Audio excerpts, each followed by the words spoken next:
Happy street অনুষ্ঠিত হলো বালুরঘাটে।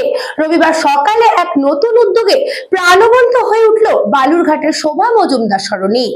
Happy street অনুষ্ঠিত হলো বালুরঘাটে।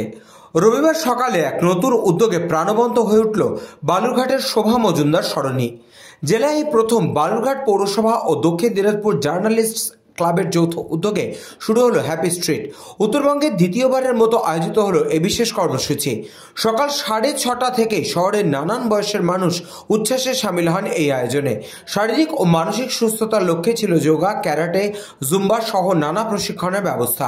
উপস্থিত ছিলেন দক্ষিণ দিনাজপুর জেলার জেলাশাসক বিজিন কৃষ্ণা, পুলিশ সুপার চিন্ময় মিত্তাল, বালুরঘাট পৌরসভার চেয়ারম্যান অশোক মিত্র, এছাড়াও বালুরঘাটের গর্ব রঞ্জি প্লেয়ার সুমিত মহন্ত উপস্থিত ছিলেন এই হ্যাপি স্ট্রিট অনুষ্ঠানে।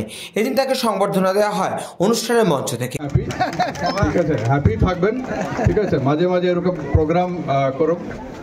পৌরসভা চেয়ারম্যান এবং পৌরসভার এমসিআইসি কাউন্সিলর সবাইকে অভিনন্দন জানাচ্ছি এবং দক্ষিণ দিনাজপুর জার্নালিস্ট ক্লাবের সদস্যরা তারা যারা এগিয়ে এসছেন এবং যারা যারা পার্টিসিপেট করেন সবাইকে অভিনন্দন জানাচ্ছেন। তো এসপি সাহেবকে ধন্যবাদ। জার্নালিস্ট ক্লাব এবং বালুরঘাট পৌরসভাকে অভিনন্দন জানাচ্ছি, যারা এত ভালো প্রোগ্রাম একটা তুলে ধরেছেন বালুরঘাট জনসাধারণের জন্য। ওর বলা শুধু এটাই আছে কি আজকে প্রথম দিনে আমি যেটা ভিড় দেখতে পাচ্ছি ওখান থেকে এটা প্রুভ হয়ে যাচ্ছে কি বালুরঘাটে একটা লিভিং টাউন আছে, মানে লোক খুবই উৎসাহিত থাকে। তো আমি আশা করবো এই প্রোগ্রামটা এইভাবেই চলতে থাকবে আগামী দিন। ধন্যবাদ।